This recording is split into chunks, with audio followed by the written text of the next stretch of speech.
നമസ്കാരം. കെട്ടിട നിർമ്മാണ സംബന്ധമായ അറിവുകൾ ഷെയർ ചെയ്യുന്ന ഈ പ്രോഗ്രാമിലേക്ക് ഏവർക്കും സ്വാഗതം. ഞാൻ രാജേഷ് മല്ലർക്കണ്ടി.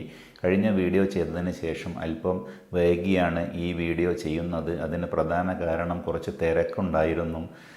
എൻ്റെ 2 പ്രോജക്റ്റുകൾ ഹൗസ് വാമിംഗ് ആയിരുന്നു. അതിൻ്റെ കുറച്ച് തിരക്കും അതോടൊപ്പം തന്നെ ചെറിയ ഒരു ബാക്ക് പെയിൻ വന്നിട്ട് 5 ദിവസം ബെഡ് റെസ്റ്റ് ആയിരുന്നു. ഇങ്ങനെയുള്ള കാരണങ്ങൾ കൊണ്ടാണ് വീഡിയോ അല്പം വൈകിയത്. ഏതായാലും അതിൽ ക്ഷമ ചോദിക്കുന്നു. വീണ്ടും മറ്റൊരു വീഡിയോയുമായിട്ടാണ് ഞാൻ നിങ്ങളുടെ മുന്നിൽ എത്തിയിരിക്കുന്നത്. ഇത്തവണ കഴിഞ്ഞ വീഡിയോസിൻ്റെ തുടർച്ച എന്ന രീതിയിൽ തന്നെ നമ്മൾ ബഡ്ജറ്റ് ഹോമിനെ കുറിച്ചാണ് വീണ്ടും പറയുന്നത്. ബഡ്ജറ്റിലൊതുക്കി ഒരു വീട് നിർമ്മിക്കുമ്പോൾ എലിവേഷൻ അമിത പ്രാധാന്യം കൊടുത്താൽ നമുക്ക് കൂടുതൽ പണം നഷ്ടപ്പെടും. അതുകൊണ്ട് തന്നെ ബഡ്ജറ്റിലൊതുക്കി വീട് ചെയ്യുമ്പോൾ എലിവേഷൻ എങ്ങനെ ചെയ്യാം എന്നതിനെക്കുറിച്ചാണ് ഇന്നത്തെ വീഡിയോ. പലരും വീട് നിർമ്മിക്കുന്ന സമയത്ത് അവരുടെ പ്ലാനിൽ ബഡ്ജറ്റിന് പ്രാധാന്യം നൽകാൻ വേണ്ടി ഏരിയ കുറച്ചെല്ലാം വീട് നിർമ്മിക്കും. എന്നാൽ എലിവേഷൻ കൂടുതൽ ഭംഗിയാക്കാൻ വേണ്ടിയിട്ട് 3D വ്യൂസ് ചെയ്യിക്കുകയും ആ വ്യൂ പോലെ തന്നെ വീട് നിർമ്മിക്കാനുള്ള ശ്രമം അവരുടെ ഭാഗത്തു നിന്ന് ഉണ്ടാവുകയും ചെയ്യുന്നുണ്ട്. അതുകൊണ്ട് തന്നെ ആ 3Dയിൽ എത്രത്തോളം ഡെക്കറേഷൻ ഉണ്ടോ, എന്തൊക്കെ ഓർണമെൻ്റൽ വർക്ക്സ് ഉണ്ടോ, ഇതെല്ലാം ചെയ്യാൻ വേണ്ടി ആ വീട് നിർമ്മിക്കുന്ന വീട്ടുടമസ്ഥൻ തീരുമാനിക്കും. അതുകൊണ്ട് തന്നെ വീടിൻ്റെ ഏരിയ എത്ര കുറച്ച് ചെയ്താലും കൂടുതൽ പണം ഈ വീടിന് ഇൻവെസ്റ്റ് ചെയ്യേണ്ട ഒരവസ്ഥ വരും. ഇത് എലിവേഷനിലൂടെയാണ് ഇങ്ങനെ ഇൻവെസ്റ്റ് ചെയ്യുന്നത്. ആ ഇൻവെസ്റ്റ്മെൻറ്റ് എങ്ങനെ കുറക്കാം, ബഡ്ജറ്റ് എങ്ങനെ കുറക്കാം എന്ന് നോക്കുമ്പോൾ എലിവേഷൻ വളരെ സിമ്പിളായിട്ട് മിനിമം വർക്കോട് കൂടി ചെയ്യുക എന്നതാണ്. അതെങ്ങനെയൊക്കെ ചെയ്യാമെന്ന് ഈ വീഡിയോയിലൂടെ പറയും. അവസാനം വരെ വീഡിയോ കേൾക്കുക.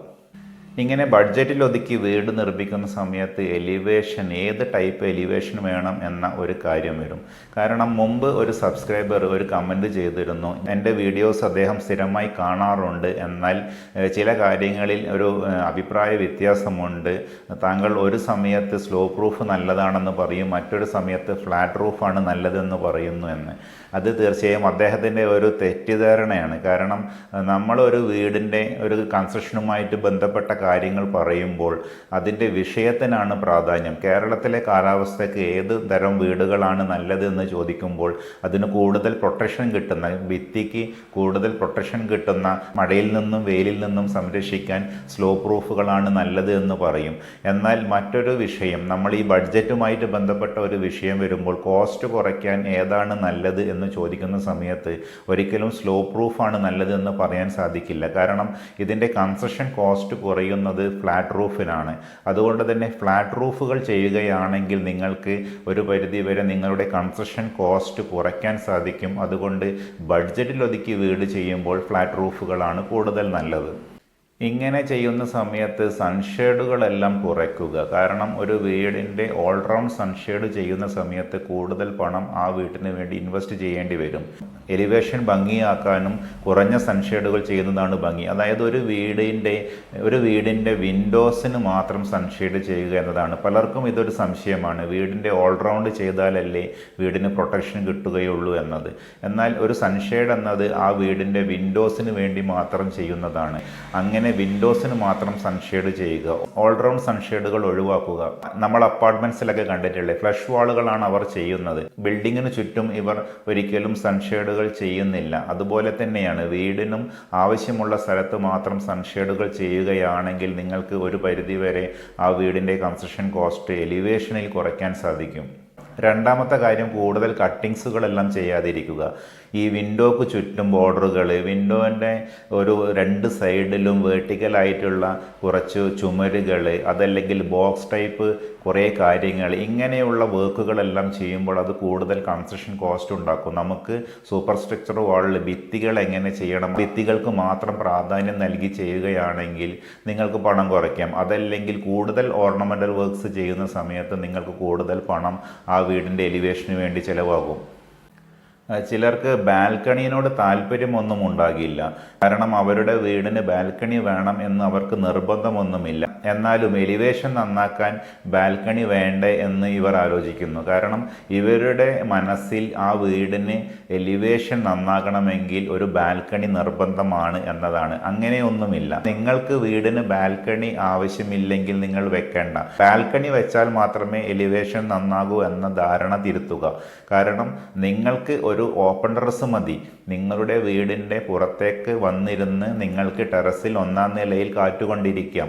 ഈവനിങ്ങിലേക്ക് നിങ്ങൾക്ക് അവിടെ ഇരിക്കാവുന്നതാണ്. അതിന് റൂഫില്ലെന്നേ ഉള്ളൂ. റൂഫില്ലെങ്കിലും നിങ്ങൾക്ക് അതിൻ്റെ ഉപയോഗമുണ്ട്. എന്നാൽ മഴക്കാലത്തും കൂടുതൽ വെയിലുള്ള സമയത്തും നിങ്ങൾക്ക് അവിടെ ഇരിക്കാൻ സാധിക്കില്ല എന്നേ ഉള്ളൂ. എങ്കിലും നിങ്ങൾക്ക് ഒരു പരിധിവരെ നിങ്ങളുടെ ഒരു ആഗ്രഹം, നിങ്ങളുടെ പുറത്ത് കാറ്റുകൊണ്ടിരിക്കുന്ന ഒരു താല്പര്യം നിങ്ങൾക്ക് നടത്താം. എന്നാൽ ബാൽക്കണി വെക്കുന്നതോടുകൂടി അതിന് റൂഫുണ്ടാകും. നിങ്ങൾക്ക് ഏത് സമയത്തും വരാം. പക്ഷെ നിങ്ങൾക്കത് ആവശ്യമില്ലെങ്കിൽ തീർച്ചയായും എലിവേഷന് വേണ്ടിയിട്ട് അങ്ങനെ ഒരു ബാൽക്കണി ഉണ്ടാക്കാതിരിക്കുക. അതുപോലെ ഒരുപാട് ക്ലാഡിങ്ങുകൾ ഒഴിവാക്കുക. കാരണം ഓരോ ചുമരിലും കൂടുതൽ ക്ലാഡിങ്ങുകൾ ചെയ്യുകയാണെങ്കിൽ കൂടുതൽ പണം നിങ്ങൾക്ക് ചെലവഴിക്കേണ്ടി വരും. അതുകൊണ്ട് നിങ്ങൾക്ക് ഒരു ക്ലാഡിങ്ങിൻ്റെ എഫക്റ്റ് കിട്ടണമെങ്കിൽ വേണമെങ്കിൽ ഒരു പെയിൻറ്റിങ്, ഒരു നല്ല കളർ മാറ്റി അടിക്കുന്നത് കൊണ്ട് നിങ്ങൾക്ക് ആ ഒരു ഫീല്, ആ കൺസ്ട്രക്ഷന്, ആ ബ്ലോക്കിന് എഫക്റ്റ് ഉണ്ടാക്കുന്നതിന് വേണ്ടി നിങ്ങൾക്ക് ചില കാര്യങ്ങളെല്ലാം ചെയ്യാൻ സാധിക്കും. ക്ലാഡിങ്ങിന് കൂടുതൽ പണം ചെലവഴിക്കാതെ ചുമരിൽ പെയിൻറ്റിങ് ചെയ്തുകൊണ്ട് കളേഴ്സ് മാറ്റിക്കൊണ്ട് ഒരു ഡാർക്ക് കളറൊക്കെ അവിടെ ചെയ്തുകൊണ്ട് നിങ്ങൾക്ക് വേണമെങ്കിൽ നിങ്ങളുടെ കൺസ്ട്രക്ഷൻ കോസ്റ്റ് കുറയ്ക്കാൻ സാധിക്കുന്നതാണ്. അതുപോലെ പാരപ്പറ്റ് വാൾ ചെയ്യുന്ന സമയത്തൊക്കെ കൂടുതൽ അതിൽ ഡീറ്റെയിൽ ചെയ്തുകൊണ്ട്, അതായത് പ്ലാന്റർ ബോക്സ് ചെയ്യുക, അതല്ലെങ്കിൽ ടഫൻ ഗ്ലാസ് ചെയ്യുക, ഇങ്ങനെയുള്ള കൂടുതൽ വർക്ക് ചെയ്യുന്ന സമയത്ത് കൂടുതൽ പണം ചെലവഴിക്കേണ്ടി വരും.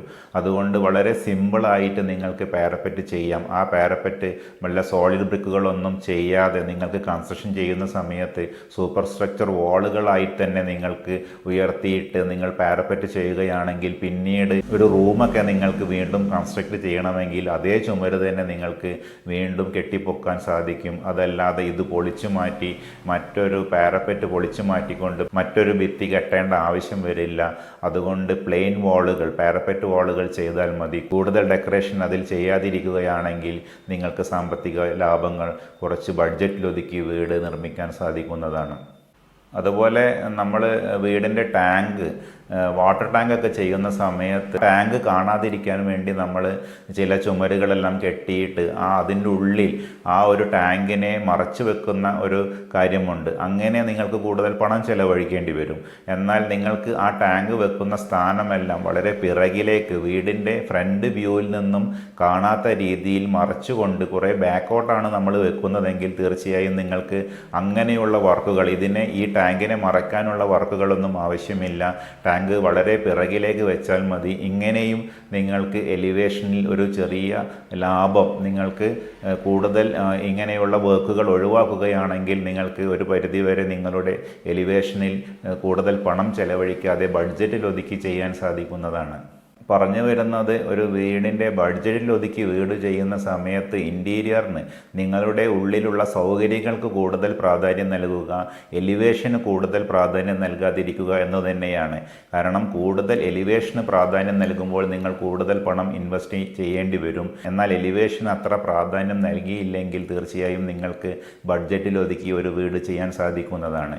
ഏതായാലും ഈ വീഡിയോ നിങ്ങൾക്ക് ഇഷ്ടപ്പെട്ടെങ്കിൽ തീർച്ചയായും ലൈക്ക് ചെയ്യുക, കമൻറ്റ് ചെയ്യുക, ഷെയർ ചെയ്യുക. ആരെങ്കിലും സബ്സ്ക്രൈബ് ചെയ്തിട്ടില്ലെങ്കിൽ തീർച്ചയായും സബ്സ്ക്രൈബ് ചെയ്യുക. മറ്റൊരു വീഡിയോയുമായി വീണ്ടും വരുന്നതായിരിക്കും. നന്ദി, നമസ്കാരം.